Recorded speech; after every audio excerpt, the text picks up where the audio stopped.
السلام علیکم ورحمۃ اللہ وبرکاتہ۔ پچھلی ویڈیو میں ہم نے سورہ ابراہیم کی آیت نمبر 22 تک کی تلاوت کی تھی اور ترجمہ پڑھا تھا۔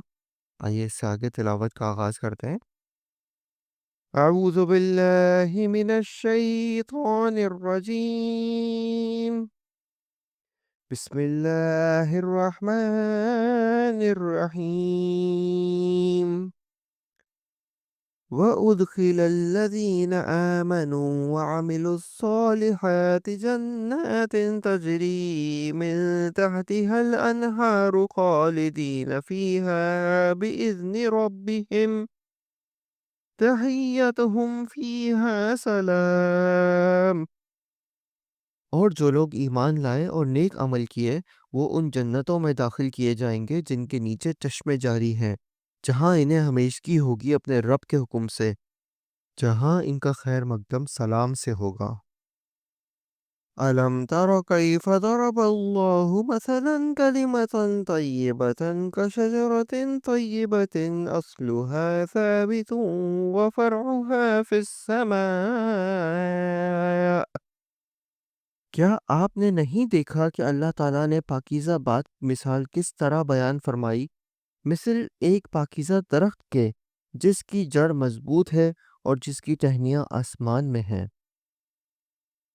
تُؤْتِي أُكُلَهَا كُلَّ حِينٍ بِإِذْنِ رَبِّهَا وَيَضْرِبُ اللَّهُ الْأَمْثَالَ لِلنَّاسِ لَعَلَّهُمْ يَتَذَكَّرُونَ۔ جو اپنے پروردگار کے حکم سے ہر وقت اپنے پھل لاتا ہے، اور اللہ تعالیٰ لوگوں کے سامنے مثالیں بیان فرماتا ہے تاکہ وہ نصیحت حاصل کرے۔ وَمَثَلُ كَلِمَةٍ خَبِيثَةٍ كَشَجَرَةٍ خَبِيثَةٍ اجْتُثَّتْ مِن فَوْقِ الْأَرْضِ مَا لَهَا مِنْ قَرَارٍ۔ اور ناپاک بات کی مثال گندے درخت جیسی ہے جو زمین کے کچھ اوپر ہی سے اکھاڑ دیا گیا، اسے کچھ ثبات تو ہے نہیں۔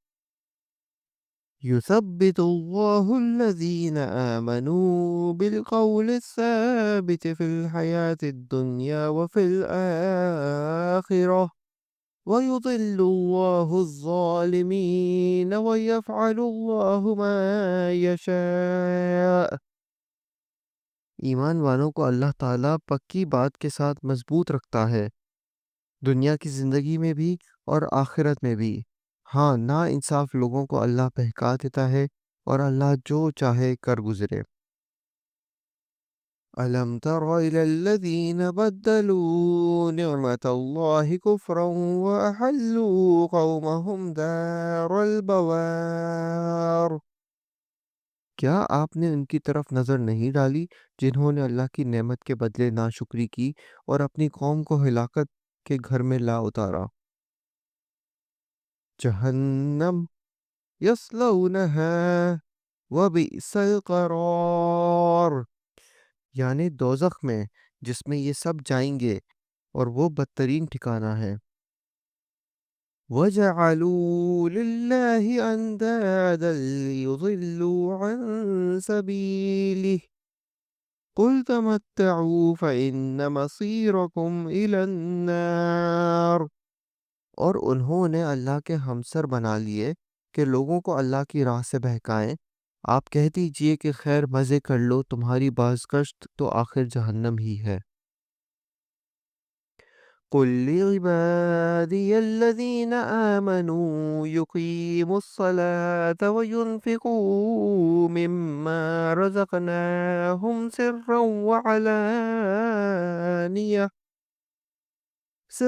وَعَلَانِيَةً مِّن قَبْلِ أَن يَأْتِيَ يَوْمٌ لَّا بَيْعٌ فِيهِ وَلَا خِلَالٌ۔ میرے ایمان والے بندوں سے کہہ دیجئے کہ نمازوں کو قائم رکھیں اور جو کچھ ہم نے انہیں دے رکھا ہے اس میں سے کچھ نہ کچھ پوشیدہ اور ظاہر خرچ کرتے رہیں، اس سے پہلے کہ وہ دن آ جائے جس میں نہ خرید و فروخت ہوگی نہ دوستی اور محبت۔ اللہ الذي خلق السماوات والأرض وأنزل من السماء ماء رزقا فأخرج به من الثمرات رزقا لكم وسخر لكم الفلك لتجري في البحر بأمره وسخر لكم الأنهار۔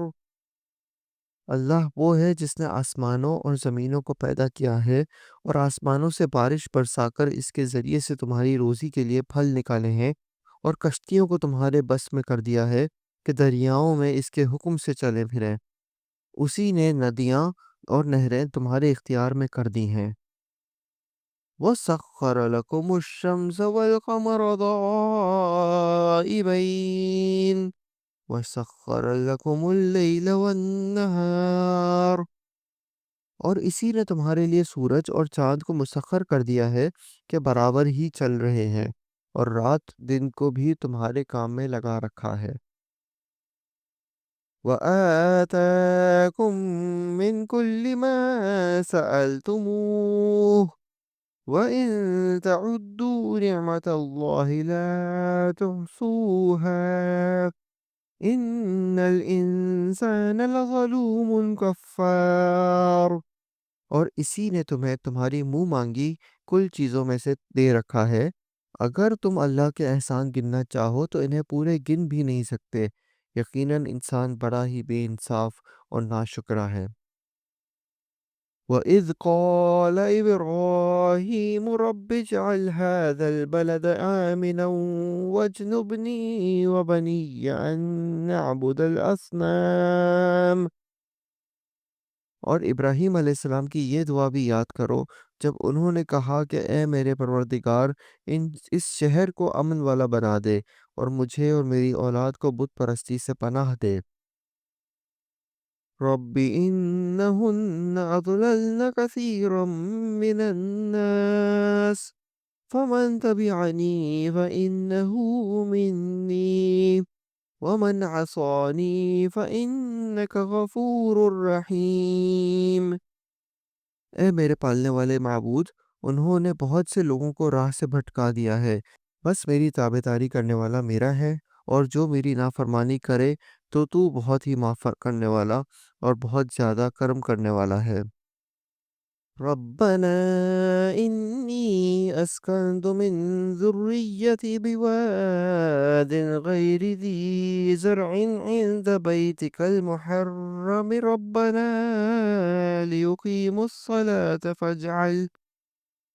ليقيموا الصلاة فاجعل أفئدة من الناس تهوي إليهم وارزقهم من الثمرات لعلهم يشكرون۔ اے ہمارے پروردگار، میں نے اپنی کچھ اولاد ان بے کھیتی کی وادی میں تیری حرمت والے گھر کے پاس بسائی ہے۔ اے ہمارے پروردگار، یہ اس لیے کہ وہ نماز قائم رکھیں، بس تو کچھ لوگوں کے دلوں کو ان کی طرف مائل کر دے اور انہیں پھلوں کی روزیاں عنایت فرما تاکہ یہ شکر گزاری کریں۔ ربنا إنك تعلم ما نخفي وما نعلن وما يخفى على الله من شيء في الأرض ولا في السماء۔ اے ہمارے پروردگار، تو خوب جانتا ہے جو ہم چھپائیں اور جو ظاہر کرے، زمین و آسمان کی کوئی چیز اللہ پر پوشیدہ نہیں۔ الحمد للہ الذی وہب لی علی الکبر اسماعیل و اسحاق ان ربی لسمیع الدعاء۔ اللہ کا شکر ہے جس نے مجھے اس بڑھاپے میں اسماعیل و اسحاق علیہ السلام عطا فرمائے، کچھ شک نہیں کہ میرا پالنہار اللہ دعاؤں کا سننے والا ہے۔ رب اجعلنی مقیم الصلاة ومن ذریتی ربنا وتقبل دعاء۔ اے میرے پالنے والے، مجھے نماز کا پابند رکھ اور میری اولاد سے بھی اے میرے رب میری دعا قبول فرما۔ ربنا اغفر لی ولوالدی وللمؤمنین یوم یقوم الحساب۔ اے ہمارے پروردگار، مجھے بخش دے اور میرے ماں باپ کو بھی بخش اور دیگر مومنوں کو بھی بخش جس دن حساب ہونے لگے۔ صدق اللہ العظیم۔ ہم نے آج سورہ ابراہیم کی آیت نمبر 41 تک کی تلاوت کی اور ترجمہ پڑھا۔ امید ہے آپ کو پسند آیا ہوگا۔ انشاءاللہ اگلی ویڈیو میں ادھر سے ہی جاری رکھیں گے۔ تب تک کے لیے اجازت دیجیے۔ اللہ حافظ۔ السلام علیکم ورحمۃ اللہ وبرکاتہ۔